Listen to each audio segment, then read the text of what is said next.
sekalian yang berbahagia, pada pertemuan kali ini saya akan memberikan kuliah tentang potret pendidikan di Indonesia.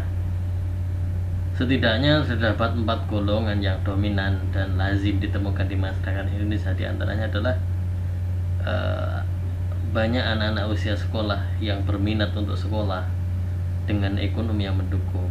Jadi dia ini anak orang kaya, orangnya pintar ya, tapi juga anaknya orang tuanya juga orang kaya. Nah, ini sangat potensi untuk meneruskan pendidikan dan meniti karir menjadi orang yang sukses. Yang kedua adalah ada anak yang usia sekolah yang berminat untuk sekolah, namun ekonominya kurang mendukung. Jadi anaknya pintar, tapi ekonominya kurang mendukung. Tapi bisa saja dia menjadi orang sukses karena kepandaiannya, karena dengan kepandaiannya dia dapat beasiswa. Dan yang ketiga adalah ada anak usia sekolah yang tidak memiliki minat untuk sekolah, tapi ekonominya kuat. Bisa saja dia bisa melanjutkan sekolah dengan apa?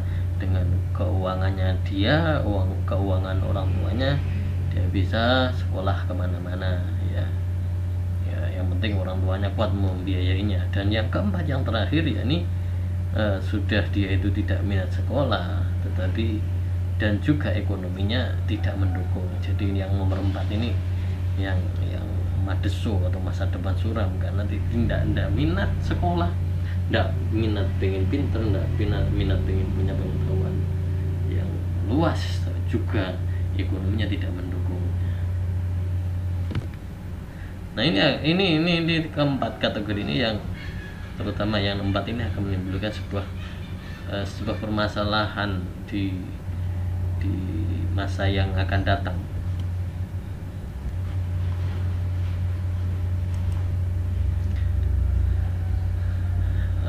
Faktor-faktor penyebab belum memadainya pendidikan.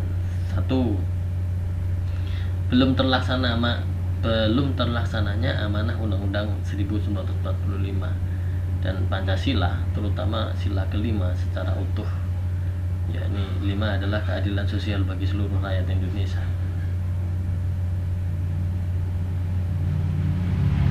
Nah, kemudian yang kedua adalah akses pendidikan dan tenaga pendidik yang tidak merata di seluruh Indonesia. Pendidikan maju itu terutama adalah di daerah-daerah di perkotaan dengan sarana dan prasarana yang mendukung, tenaga pendidiknya yang pandai-pandai, banyak orang pintar itu berkutat di kota, tidak mau kembali ke desa. Nah, ini yang kemudian mengakibatkan terjadinya ketimpangan di tengah masyarakat.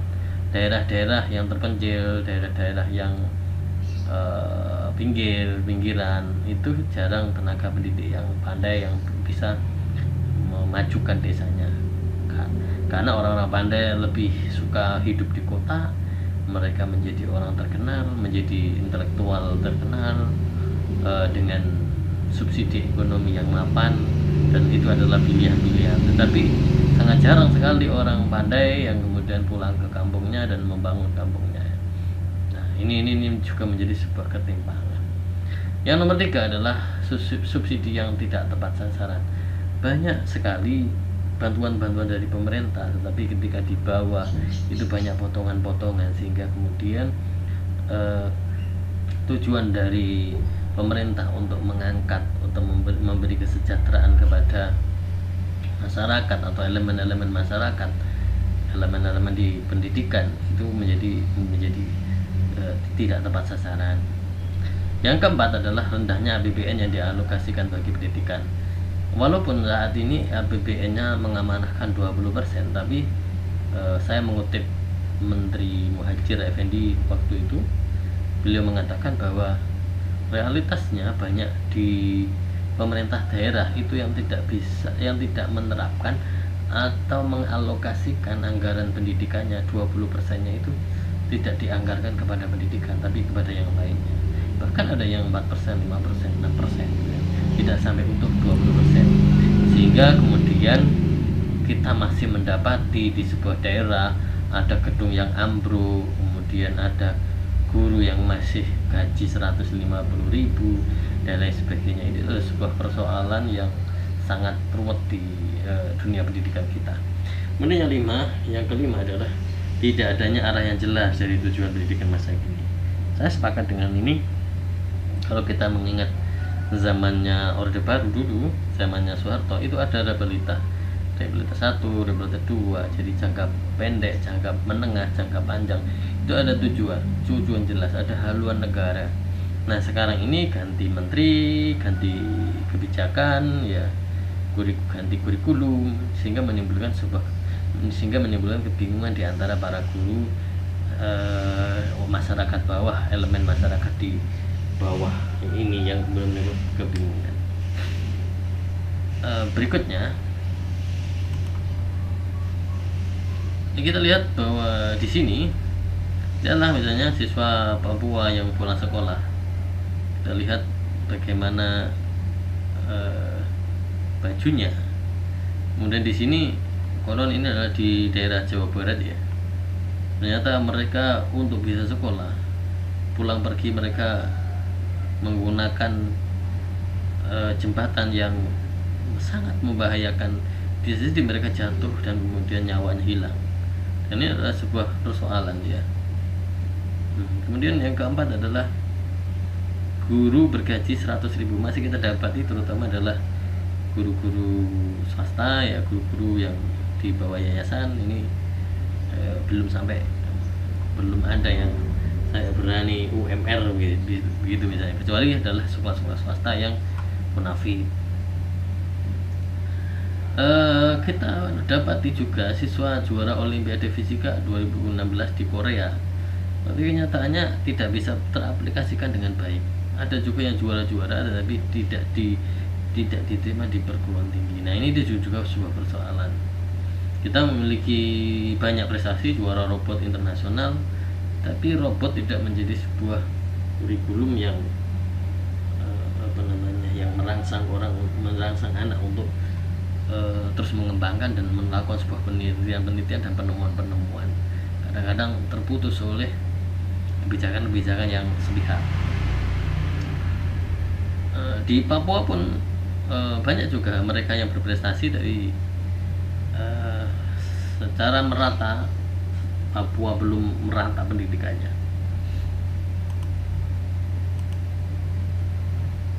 Mutu pendidikan di Indonesia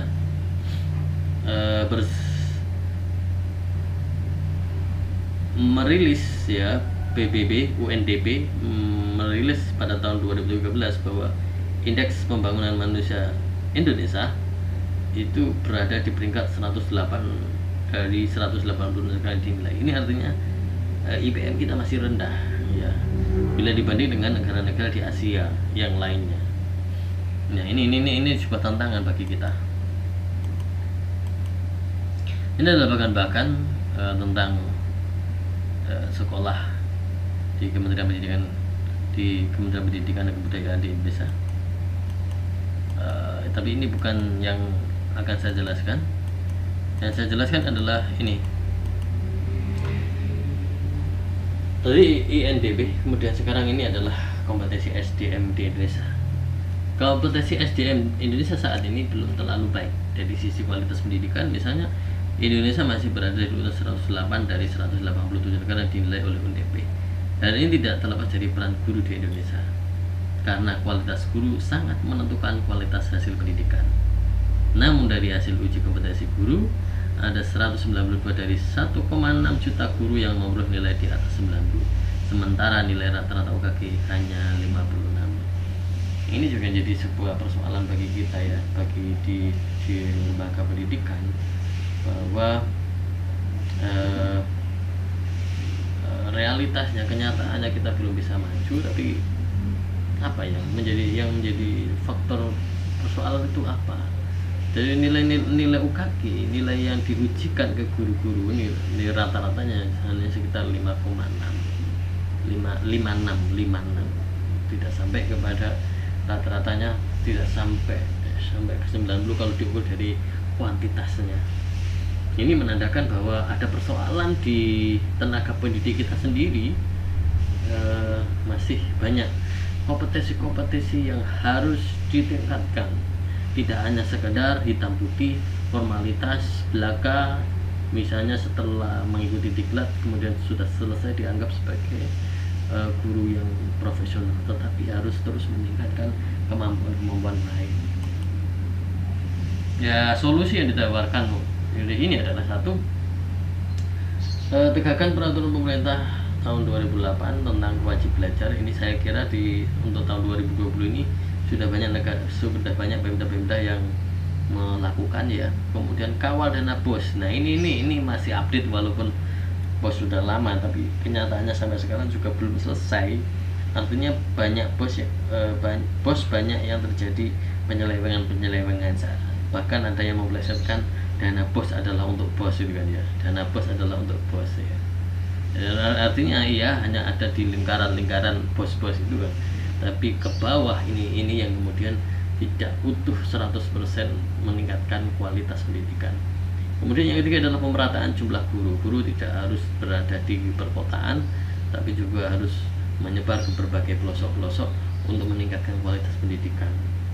Kemudian ada reward and punishment buat guru. Ya, ada promosi bagi guru yang berkualitas ya. Kemudian ada punishment bagi guru yang memang melanggar kode etik sebagai guru. Yang kelima adalah pemberian beasiswa buat siswa dan mahasiswa yang berprestasi. Jadi sesering mungkin anak-anak yang memiliki kualitas, memiliki prestasi yang tinggi, yang prestasi yang bagus ini harus didukung dengan adanya beasiswa. Kemudian yang keenam adalah mengajak stakeholder dari berbagai elemen, saya kira, untuk memikirkan bagaimana cara memajukan sekolah.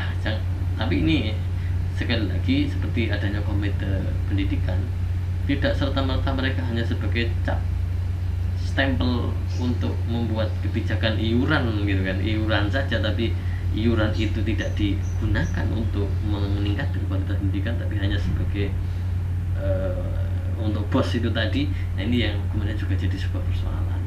Kemudian kalau bisa juga NGO atau LSM yang bergerak di pendidikan itu betul-betul serius, tidak hanya sekedar goyek dana untuk kebutuhan mereka sendiri. Nah, ini juga sebuah persoalan ya, tapi ini ada sebuah tawaran-tawaran yang bisa digunakan ya. Kalau misalnya ini bagus, misalnya bergerak lurus, insya Allah ini menjadi sebuah solusi. Kemudian peningkatan kualitas guru dengan adanya diklat, dengan adanya workshop, dengan adanya